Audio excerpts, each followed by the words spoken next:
Do you believe that amid the vast expanse of the universe, a faint cry for help can change the fate of an entire star system?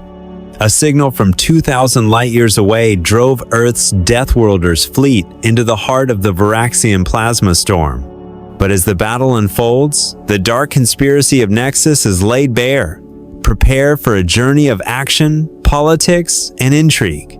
A distant distress signal. The main display of the lunar DSP-7 observation station blinked in silvery blue pulses. The signal column was faint, scrambled by cosmic interference and stardust. Yet it carried a distinct pattern. 3 long bursts, 2 short bursts, then a dense stream of data. This could not be natural. Tom Russell, a veteran communications specialist, sat hunched at the control console, eyes glued to the frequency band graph. The grease on his fingertips had long since dried evidence of an entire evening spent deciphering static.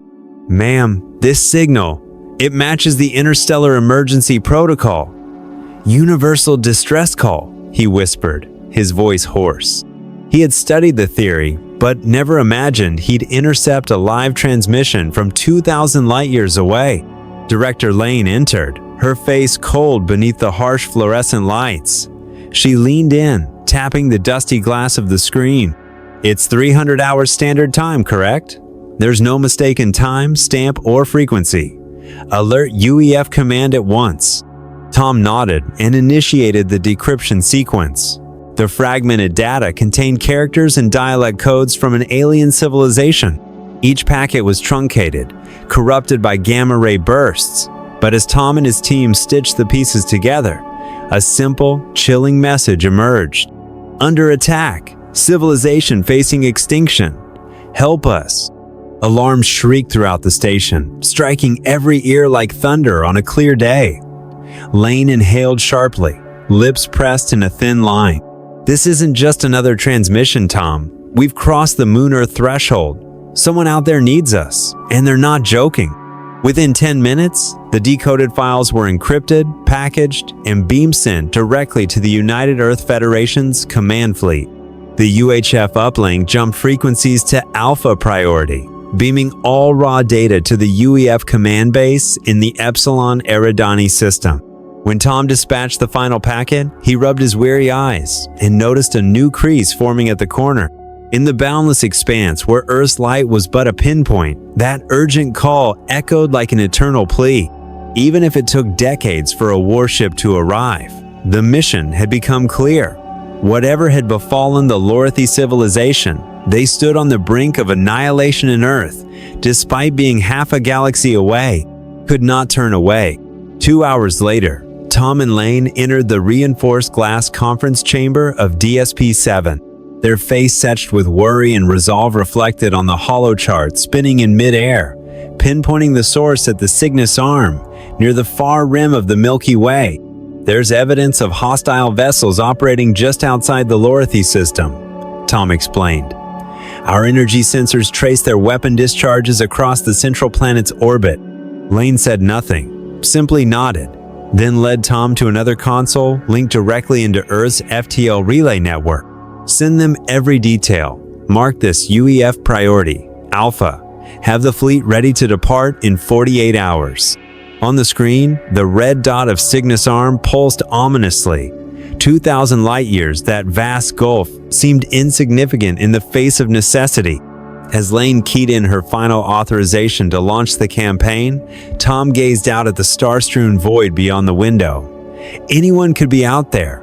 Our duty is to be ready." Sirens wailed continually throughout the station. Technicians dashed through security checkpoints, transporting decryption modules to the L-band receivers. The once silent DSP-7 sprang to life. From advanced radar arrays to FTL transmitters, every component synchronized in frantic preparation. A young aide spun back to report, eyes wide but determined, tapping furiously. "The data's been rendered into tactical maps. It shows the firing positions encircling the second planet of the Laurathy system." Tom leaned into the 3D orbital model. Streaks of red withdrawals carved rigid paths around a blue Corthy distress beacon's origin. 10 beats, Tom murmured, almost to himself. 1 long burst, too short, then the data wave, a 12-second cycle. Whoever designed this protocol wanted us to know. They need saving, not negotiation. As Lane departed to finalize her report to UEF Command, Tom returned to his console. He restarted the experimental decoder, striving to tease out any ancillary details: the planet's name, the sender's identity, even a faint trace of Laurathy culture. But cosmic radiation still masked those secrets. Like an enigmatic curtain, on that distant world, crystalline cities spun beneath an alien blue sky, their gleaming domes briefly alight with hope as the moon-borne signal departed. Yet before them raged a storm of plasma and shellfire, sweeping across their towering spires. Tom drew in a deep breath, thinking of his family back on Earth. His 6-year-old son, 4-year-old daughter, and his wife stationed at the Global Biosciences Center. Would they be comforted knowing their home planet was risking wars so far afield? Yet he understood. Once a distress call was answered, Earth could no longer stand aside. Moments before the signal faded into the void, Tom spoke as if into every mind in the command chamber. "If Laurathy falls, we'll bear the galaxy's guilt." The red transmit button glowed. Lunar DSP-7 resonated with a vow. Earth, a planet hardened by conflict, would never abandon a civilization's cry in the dying dark. Mobilization orders and fleet summons. When the distress signal first reached UEF Command, automated alarms rang out across every operations building. Colonel Stevens, commander of the Central Control Center, immediately ordered Alpha Priority Alert and summoned the entire headquarters staff. On the holo display, the location 2,000 light-years away pulsed as a relentless red dot amid a sea of glittering stars.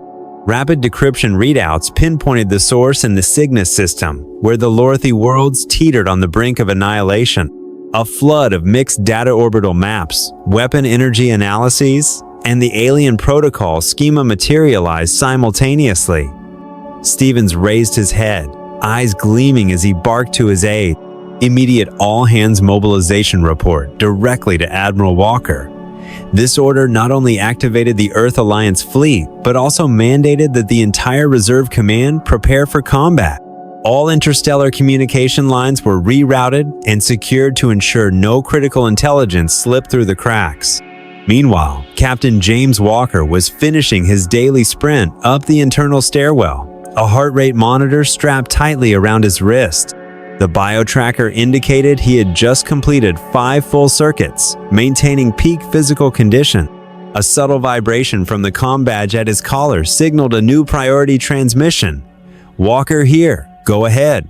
Colonel Stevens' voice crackled through. Walker came to an abrupt halt, gripping the badge, breath still even.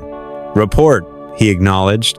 Within seconds, strategic map overlays flooded his visor, underscoring the urgency of the Laurathy relief mission. Scanning the sensor feeds on Voraxian fleet trajectories and energy signatures, Walker realized that success would hinge on rapid response and flawless coordination among all combat units. He dropped his running stance and sprinted down the corridor toward the main operations deck. 3 hours later, Walker stood before the Galactic Defense Council, a semicircle of 12 senior members, seated behind advanced tech consoles. Before he could speak, Admiral Garcia pressed his confirmation trigger. Signal authenticated. Laurathy invokes emergency protocol. The large display behind Garcia revealed the second planet's orbit shattered by plasma barrages. Counselor Patel leaned forward and asked gravely, "Why are we tasked with this mission, Admiral?" Walker's reply was concise. "Under the Galactic Accords, we are obligated to render aid.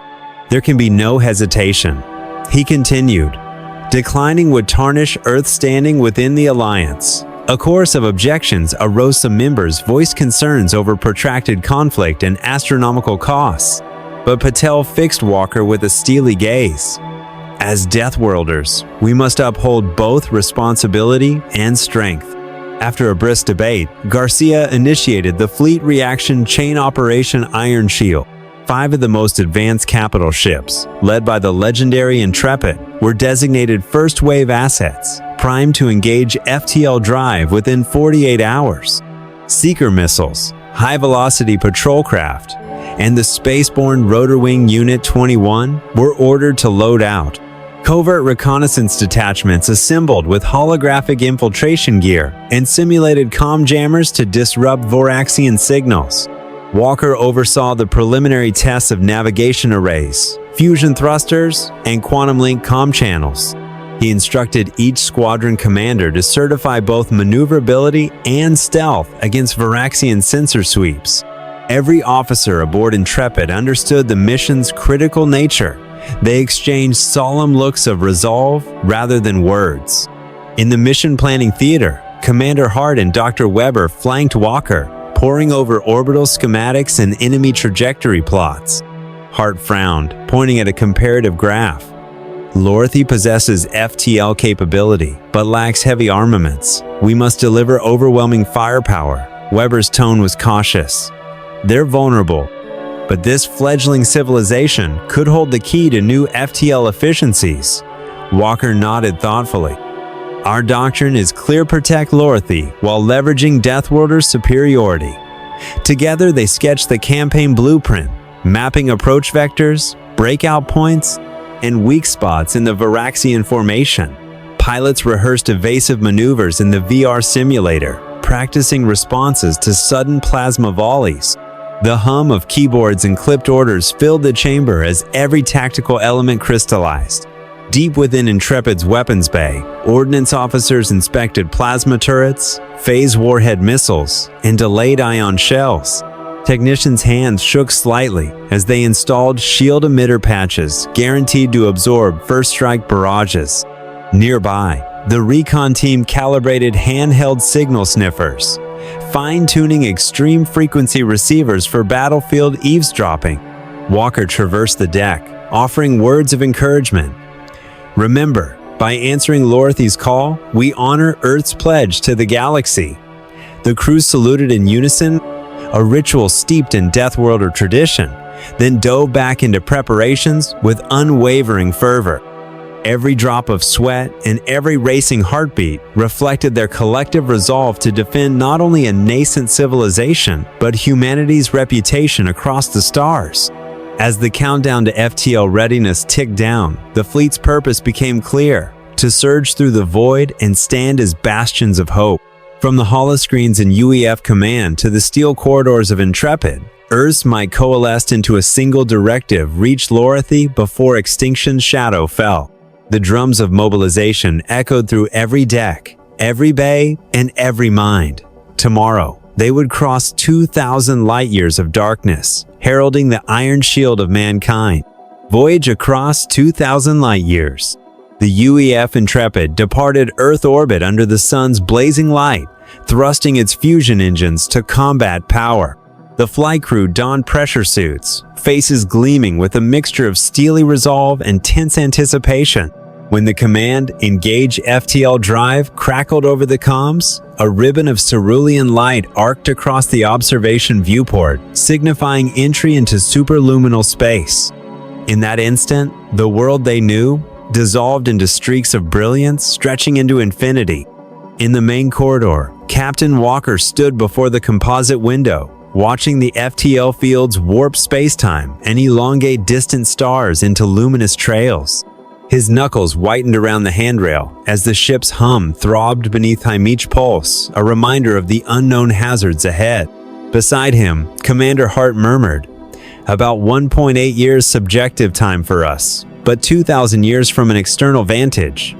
Walker nodded, eyes fixed forward. Every moment away from Earth carries not only temporal pressure, but the weight of our duty. Inside the crew module, soft LED lights illuminated the metallic interior and the sharp scent of coolant. Chief of Operations Reed sat before the jump log console, where each jump coordinate was encrypted in glyph-like sequences. He adjusted the kryptonium injector ratios for optimal fuel reaction. FTL Jump 2 is off by 5% from projected vector. We need to refine the gravitic rudder, Reed reported. Walker folded his arms. Fine. Tune the exit bearing no more than 3% deviation. We can only recharge the jump drive 6 times consecutively before a full cooldown. Meanwhile, Dr. Ben Weber in the onboard laboratory calibrated the Laurathy data decoder. His console displayed energy spectrum graphs and ultra-short-wave radio patterns as he hunted for cultural markers in the distress signal. "We've only decrypted a few dozen characters," Weber relayed over internal comms, "mostly construction crew instructions and names of crystalline spires. But it confirms they are a peaceful civilization, no signs of warfare." Walker's brow furrowed. "That spells vulnerability. They cannot defend themselves." One by one, engineers and pilots filed into the command bridge, where holocharts spun 9 sequential jump positions. Each jump spanned hundreds of light years externally, yet with FTL, it amounted to silent seconds before the next leap. The science of traversing hyperspace was no longer theoretical, it demanded precision to the millisecond. As technicians calibrated plasma injector temperatures and reactor charge frequencies, the entire crew held their breath. Midway through the voyage, an urgent alert shattered the calm. The FTL cooling modules struggled to shed heat.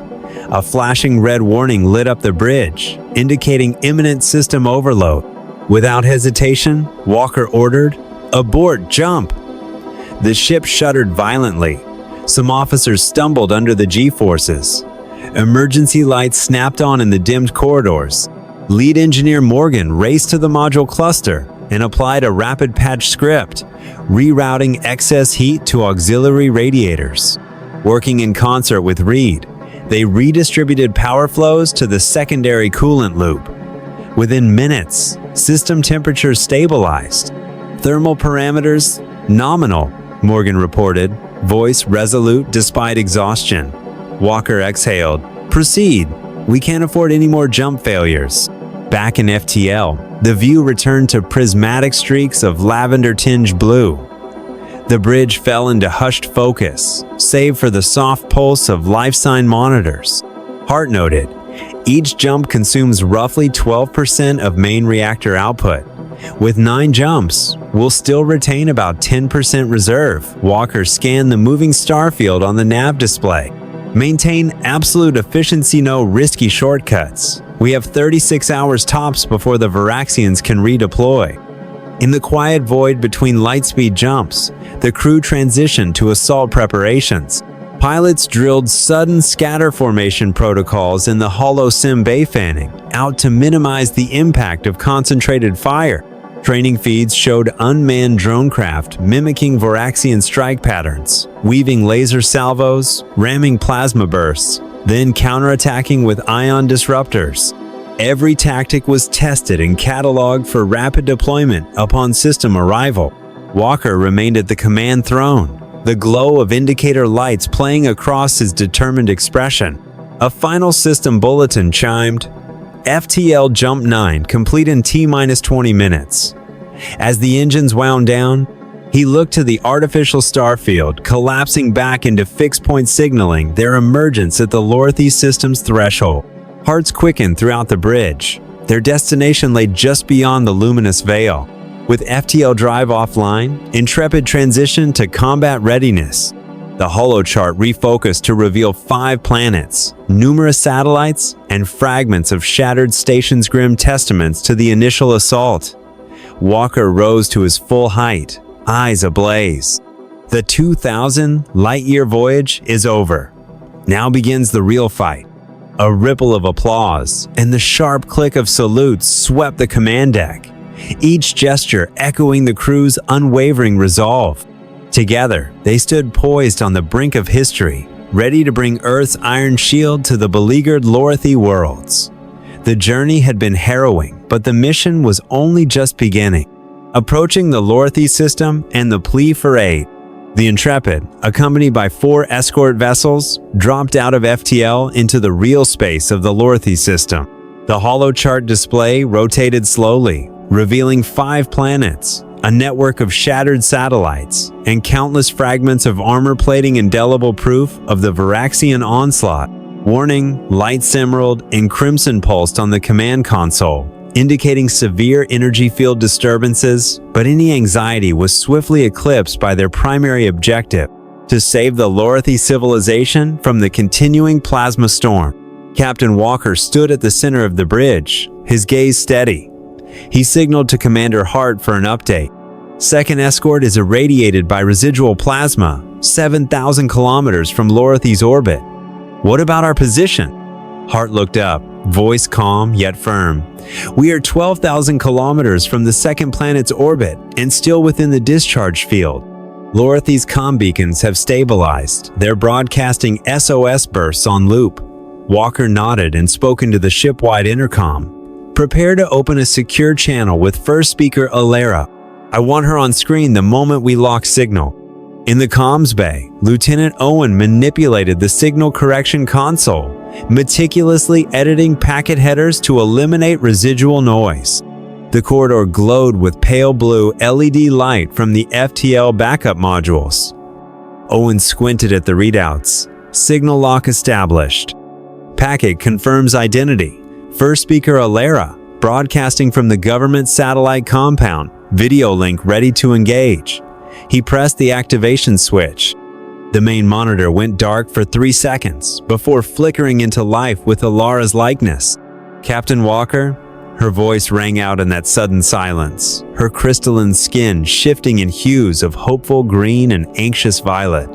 We are grateful your ships have arrived. I am Alara, first speaker of the Laurathy Alliance. Urgent assistance is needed. Her tone trembled yet remained composed.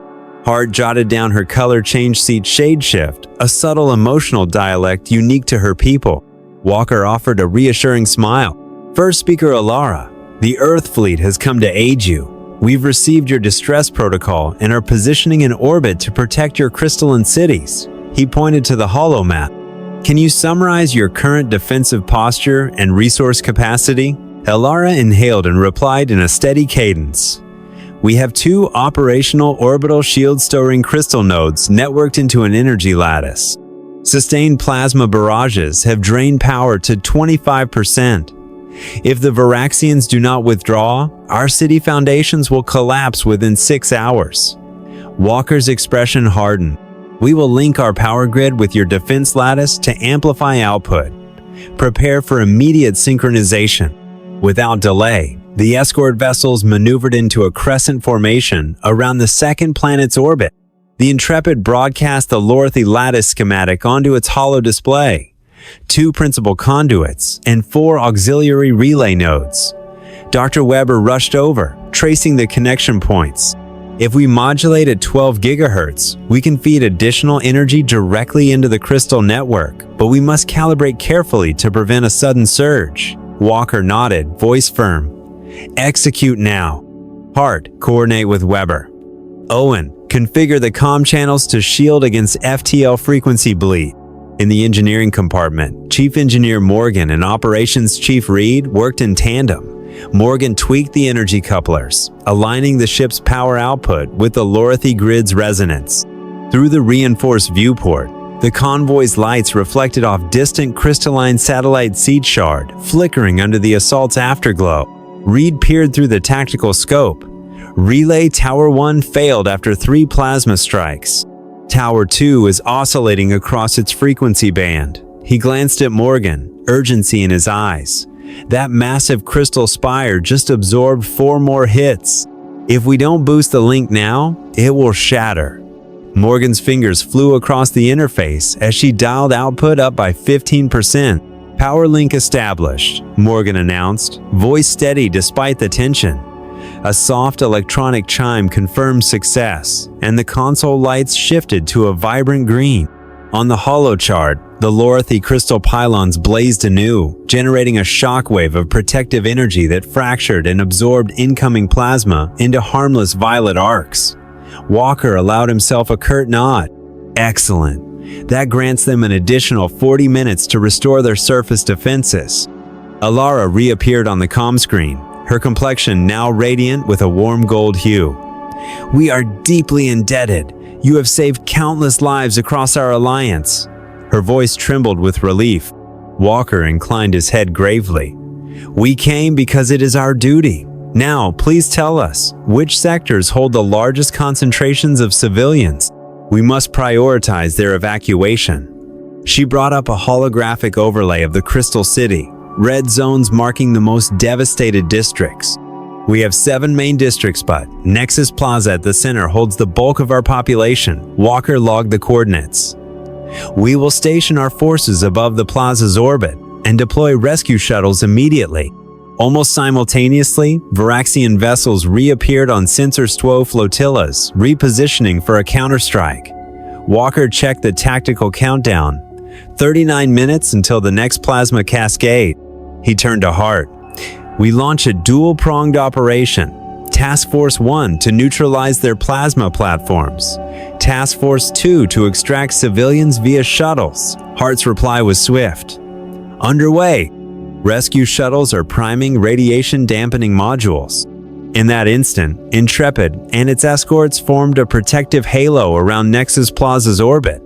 Focused energy beams lanced into space, intercepting incoming plasma in mid-flight. Rescue shuttles darted among the debris field, magnetically locking onto slender, glass-like Laurathy citizens and sealing them into pressurized compartments. Walker watched the scene unfold on the central holoscreen. The stakes crystallized before him. Their hands now held the fate of an entire civilization. Never before had a relief operation been this fraught with peril, yet hope had been restored. Earth's Deathworlders had assumed the mantle of celestial guardians.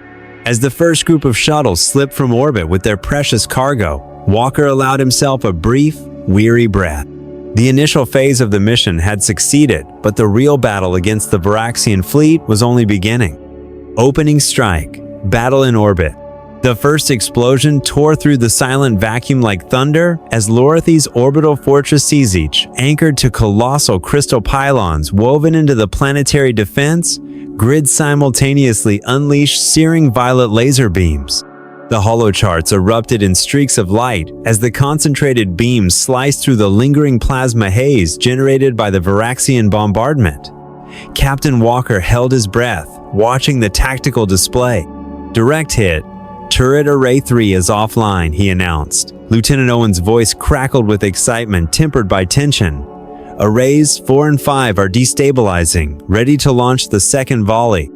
Without waiting for further orders, the 5 Earth warships formed into a light arrow attack pattern and charged straight into the Voraxian formation. Ion projectiles punched through fractured armor plates, electrons arcing into blinding forks of electric blue.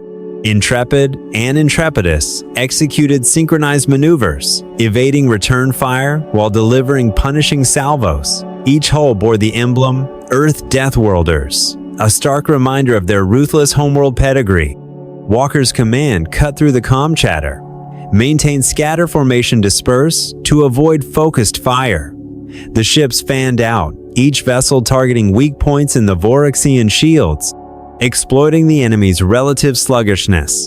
The Voraxian response was swift and brutal.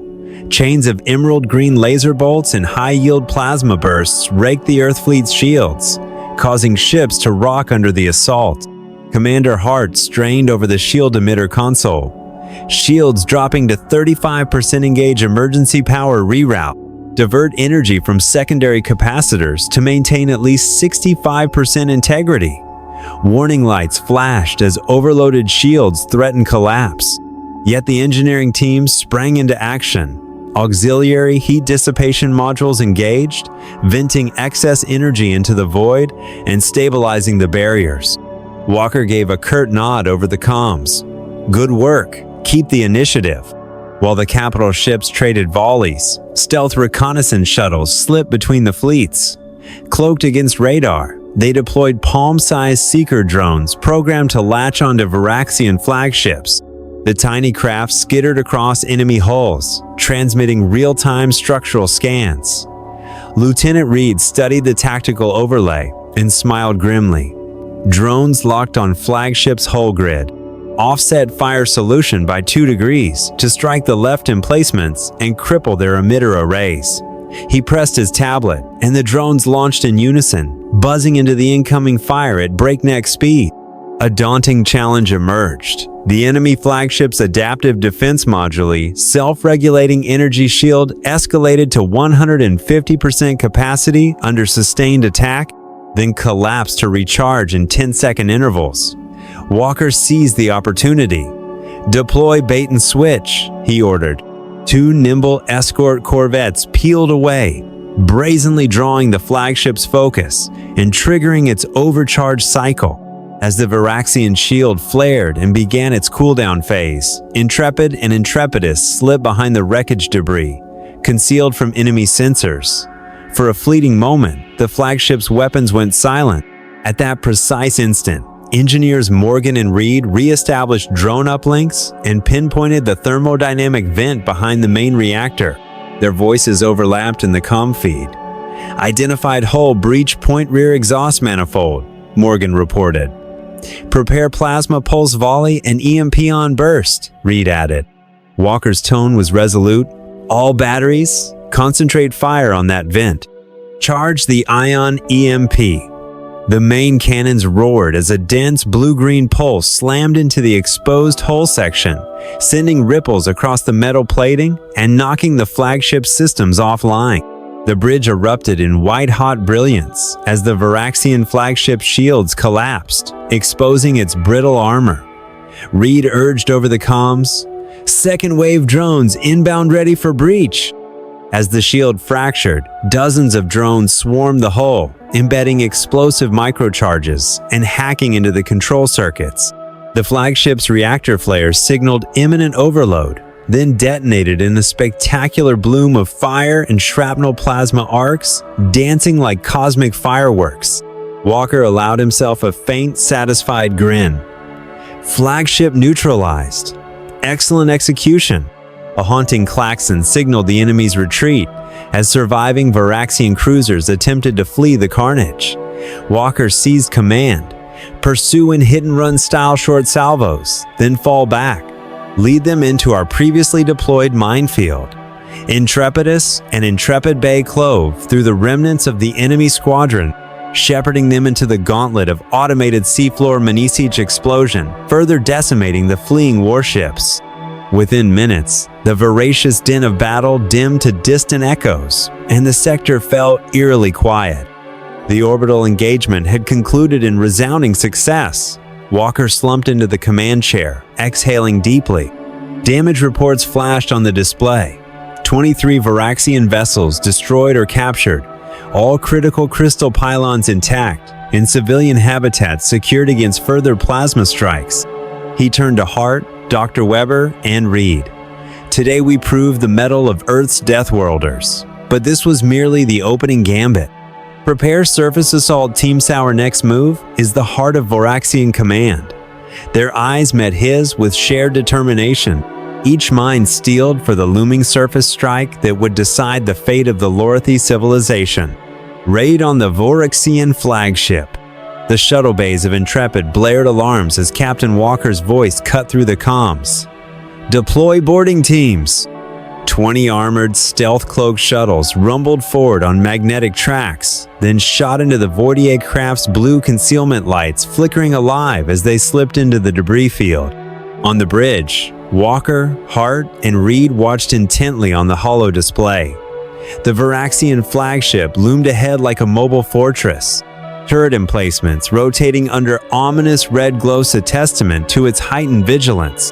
As the shuttles closed in, the squads adopted the break and swarm tactic. Walker commanded, "Teams of 3 per targeting sector. Fire ion flares to blind external sensors, then latch on with grappling hooks." Brilliant streaks of plasma zipped past, but too fleeting to lock a strike. Team Riedel by Lieutenant Reed, with specialists Morgan and Cooper threaded through a narrow gap between double-hull plating, heading straight for the main exhaust manifold. Tension gripped the cabin as they weaved between floating wreckage. Once tethered to the outer hull, Reed's unit activated thermal cutters, orange arcs melting through the steel shell. The molten door slid open to reveal a dark, silent corridor, external sounds of battle cut off by thick bulkheads. Morgan activated infrared lamps, exposing runs of vapor conduits and fiber optic lines along the ceiling. Reed murmured into his throat mic, "Bridge is 200 meters ahead, through 3 junctions." Cooper and the remaining operatives cinched safety harnesses and prepared to breach the colossal spacecraft. Inside the flagship, the air smelled of scorched alloys. Long corridors flickered under weak LED strips, casting looming shadows of Voraxian sentries clad in light armor and armed with plasma pulse rifles. Morgan triggered an EMP pulse emitter, short-circuiting nearby security sensors. Seizing the moment, Reed lunged forward, yanking a rifle from a fallen guard and firing a precise shot that put the first sentry down. The others moved with practiced efficiency, subduing the second guard before he could raise an alarm. Each step deeper into the vessel ratcheted up the tension. Every access panel or recessed wall button could conceal an explosive trap or biohazard dispenser. Morgan scanned with a handheld field scanner and murmured a warning. Auxiliary power chamber ahead, do not tamper. Pressure sensors rigged. Heavy vibration could trigger a thermal backblast. Reed nodded, advancing like a shadow. Cooper pulled up the internal schematics via Intrepid's secure uplink, mapping the fastest route to the bridge. They reached a junction where enormous blast doors groaned open, revealing the command atrium, the heart of the flagship. Consoles and holo displays flickered, tracking battle telemetry and power distribution. Suspended modules for the FTL drive and main reactor loomed overhead. Reed whispered, 10 meters to the bridge entrance. But just then, a squad of armored Voraxian commandos, equipped with energy shields, sprang from concealed alcoves. A brief but violent firefight erupted, plasma bolts ricocheting off bulkheads, sparks dancing in staccato bursts. Morgan tossed a portable EMP grenade into the fray, blacking out all nearby electronics. The commandos' shields collapsed, leaving them disoriented in the sudden gloom. "Move!"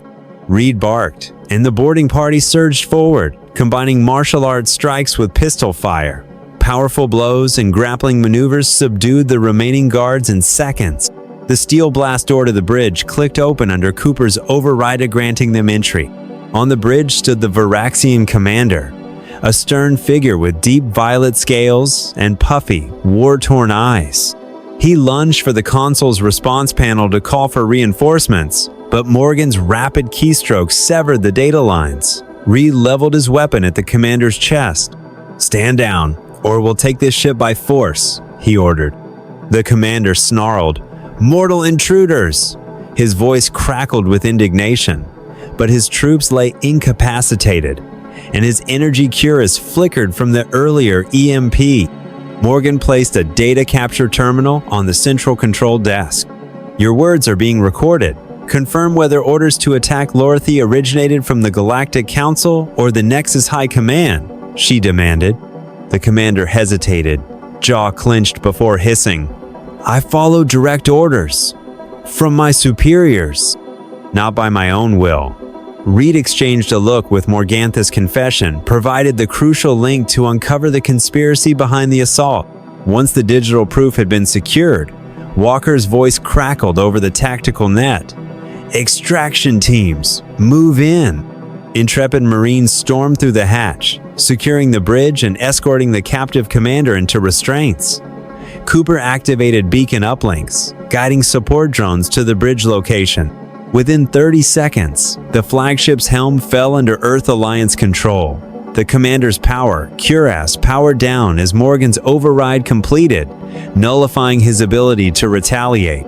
On their way out, Reed and Morgan removed a data core from the central reactor console containing logs of Voraxian battle plans and transmission orders from Nexus High Command.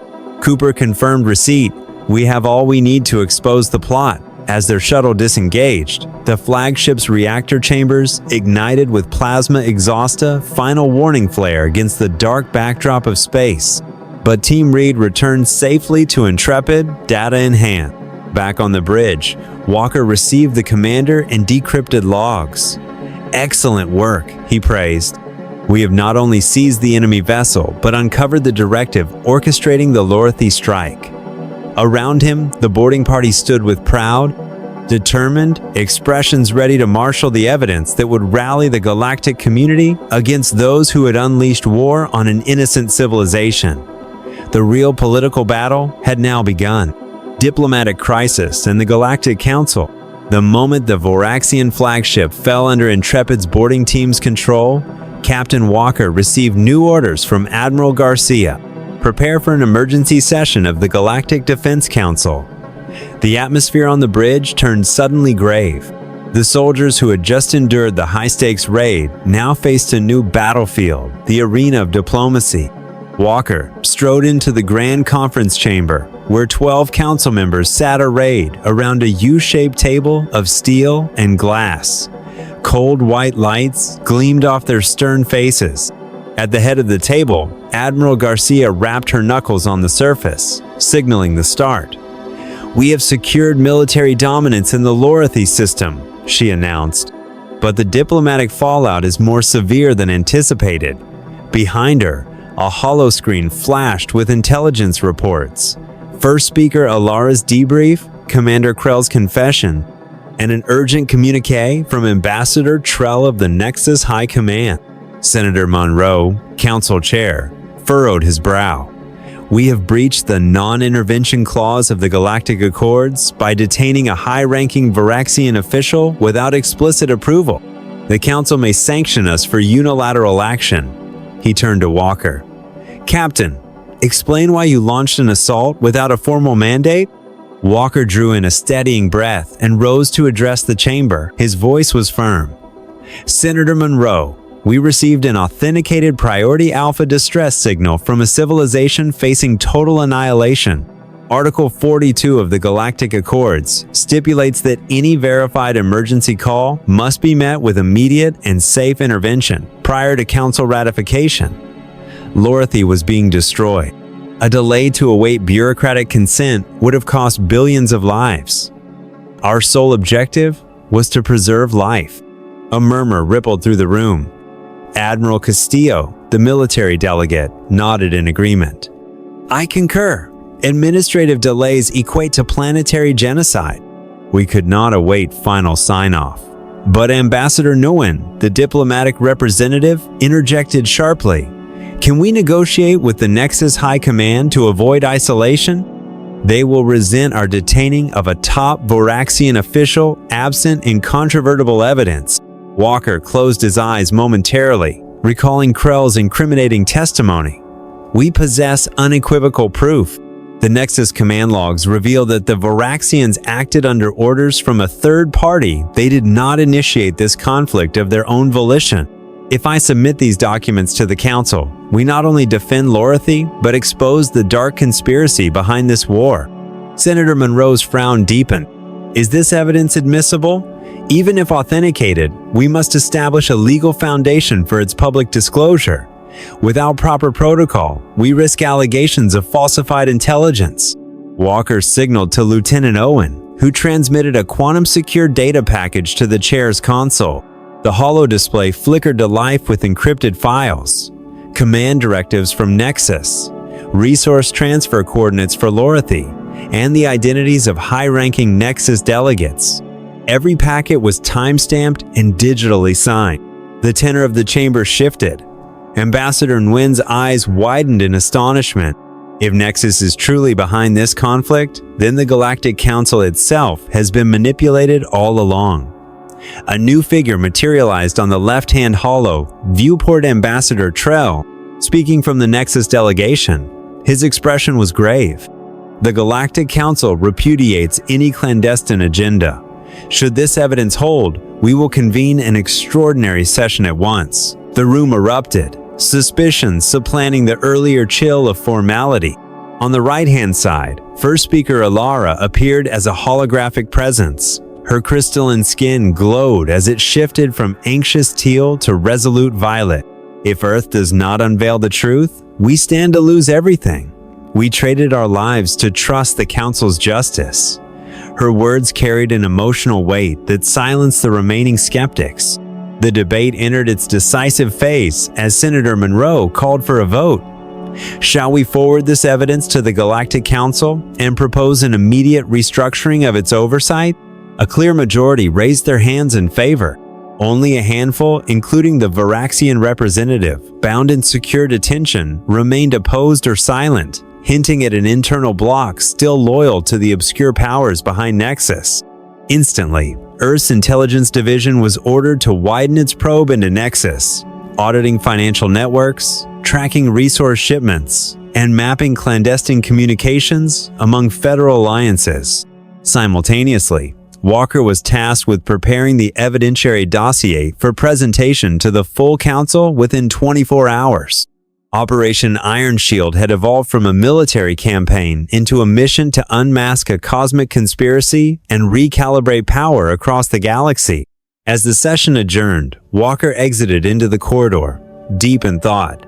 Commander Hart approached and asked quietly, "Do you think we'll succeed?" Walker paused, gazing out at the star-speckled void beyond the viewport, where Laurathy and Voraxian fleets now shared an uneasy formation of respect. "We defeated them on the battlefield," he replied. "Now we must defeat them at the negotiating table. Our challenge is to cement the Earth-Laurathy alliance and persuade the Voraxians to turn against their hidden masters." Hart smiled with confidence. "We won't stand alone." Walker gave a final nod, steeling himself for the next phase, unveiling the Nexus plot before the Galactic Council and forging a new piece from the ashes of deception. Revealing the Nexus plot? The three-race alliance? No sooner had the Galactic Defense Council voted to publicize the evidence than Captain Walker convened an emergency meeting aboard Intrepid with Laurathy and Voraxian representatives on the bridge. A massive holo display flickered to life, streaming newly decrypted log files. Endless lines of command sequences and coordinates routing Laurathy's crystal resources into a shadow network of uncharted space. First speaker Alara scanned the data, her crystalline skin shifting from hopeful teal to furious scarlet. Nexus, a hidden consortium wielding political power from the Shadow Shahs, manipulated both Laurathy and the Voraxians into conflict. "They profit from war and traffic in the lives of millions," she proclaimed, her voice trembling with both shame and righteous anger. Murmurs of outrage rippled through the Laurathy delegation as they realized how deeply they had been deceived. Bound to a reinforced command chair, Admiral Krelance, their sworn enemy, watched every line of code scroll across the holoscreen. "Our internal archives have been restored," Krell admitted quietly. Nexus recruited top council and corporate leaders across the galaxy, furnishing just enough restricted technology to control our resource flows, but never enough to allow us any real strategic autonomy. Every victory we claimed fueled the export of Laurathy crystal to the highest bidders, his violet-scaled features contorted with remorse. "I accept full responsibility. Now I wish to atone by standing with you against them." Walker inclined his head gravely. "The Nexus scheme goes beyond coercing Laurathy or the Voraxians. They instigated war on both fronts, shattered the peace we all fought to build, and siphoned precious resources to cement their influence in countless star systems. We must eradicate this threat at its source." He turned toward Alara and Krell. "What I propose is a tri-species alliance. Laurathy's crystal, energetic expertise, Voraxian elite combat proficiency, and Earth's unmatched Deathworlder warfare capabilities. United, we can outmatch Nexus in both technology and strategy." Hope ignited in Alara's eyes. "Laurathy will share our crystal reactor schematics to amplify the shield emitters across the fleet. We can also supply the Nexus decryption keys we seized." Krell rose next, voice resonant with newfound purpose. "The Voraxian intelligence network is vast. We will reactivate our old reconnaissance drones, pinpointing Nexus control hubs hidden within the asteroid clusters at the galactic rim." With those words, the three civilizations sealed their pact in a solemn vow of cooperation. Walker then outlined the combined task force's battle plan. Boarding teams from Earth and Voraxian forces will spearhead close-quarters raids on Nexus's central command station. Laurathy warships powered by mobile crystal arrays will target their defensive frequency grid, shattering shield synchronization. Deathworlder vessels will cloak behind plasma smokescreens to confuse their automated defenses. We have 12 hours to assemble the fleet and prepare the final FTL jump. A single misstep, and Nexus could vanish into the void forever. Deep in Intrepid's engineering bay, Chief Engineer Morgan, Dr. Ben Weber, and a Laurathy systems specialist, work side by side on a unified interface, synchronizing the crystal reactor matrix with the ship's fusion core. Cross-linked power conduits formed a bi-directional energy exchange, enabling Laurathy vessels to bolster Intrepid's shield sand, Intrepid's plasma thrusters to augment their lattice grid. Blending the subtle vibrational harmonics of Laurathy crystal with the raw Deathworlder power signatures achieved unprecedented reactor efficiency. Meanwhile, Krell's Voraxian technician uploaded advanced AI targeting algorithms, recalibrating plasma disruptor patterns to exploit thermal weak points in Nexus armor. On the bridge, Commander Hart and Lieutenant Owen monitored the feed. Hart cautioned, Nexus's defense network employs dynamically shifting frequencies, guided by AI feedback from their drone matrix. They can lock targets 0.2 seconds faster than any system we've encountered. Owen countered, but if we strike simultaneously from 3 axes, each firing on different pulse frequencies, they won't be able to reacquire all channels. Even a 0.1 second gap creates a tactical opening. Walker's eyes lit. Precisely, that opening is our key. Every salvo must be choreographed to the millisecond. With the operational outline in place, the chiefs of each species spoke once more. Alara confirmed. Laurathy will deploy 3 mobile crystal arrays across our 4 escort vessels.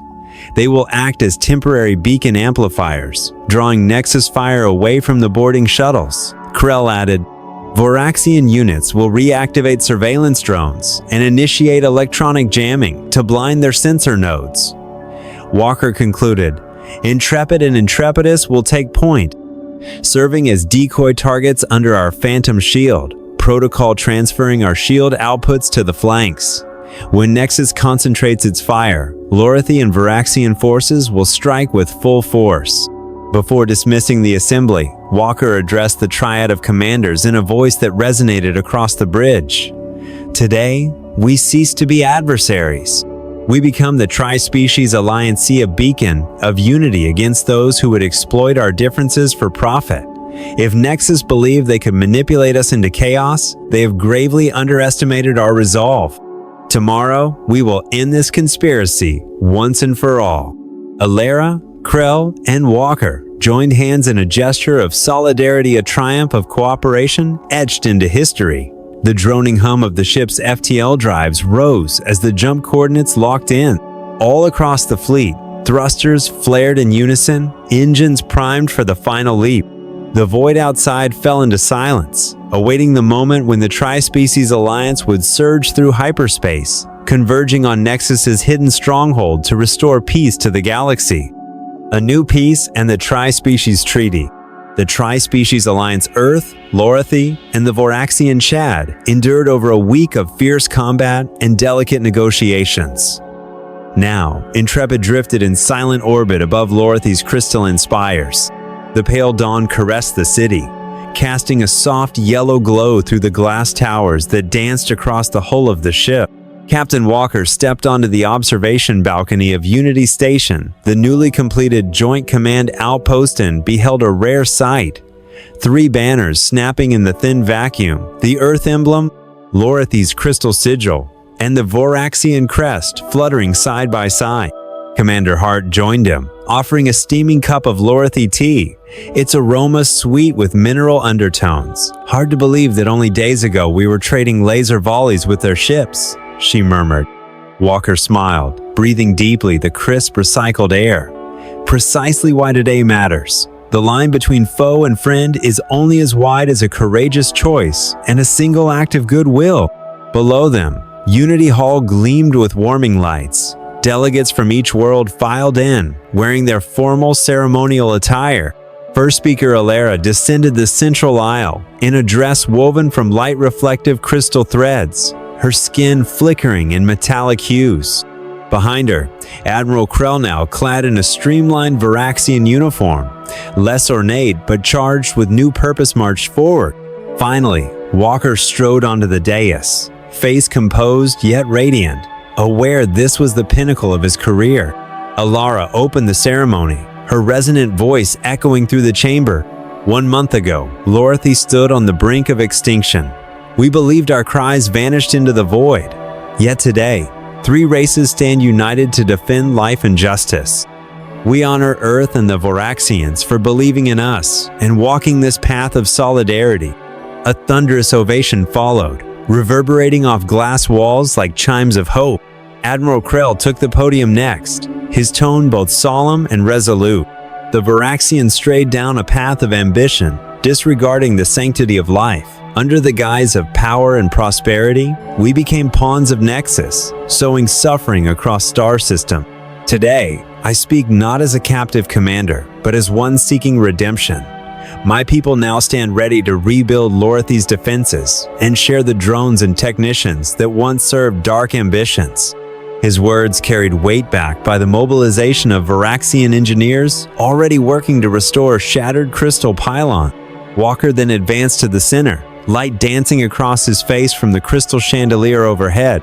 A decade ago, humanity entered the galactic stage, branded Deathworlders warriors, hardened by our own planet's trials.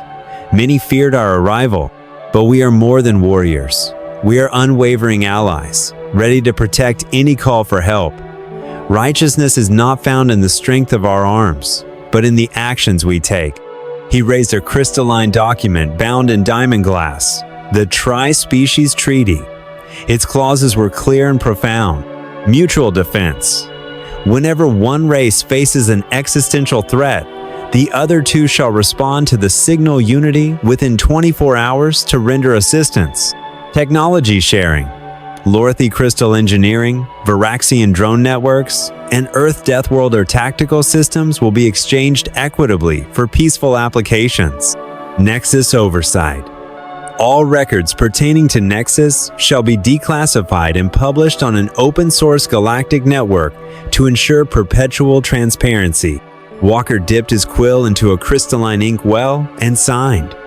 Elara and Krell followed suit. Quantum-secure seals glowed at each signature line, ensuring that 3 authenticated originals stored on Unity Station could never be tampered with. A ceremonial fanfare of laser harp and organ resonated as the delegates placed their hands upon a central crystal orb symbol of unity.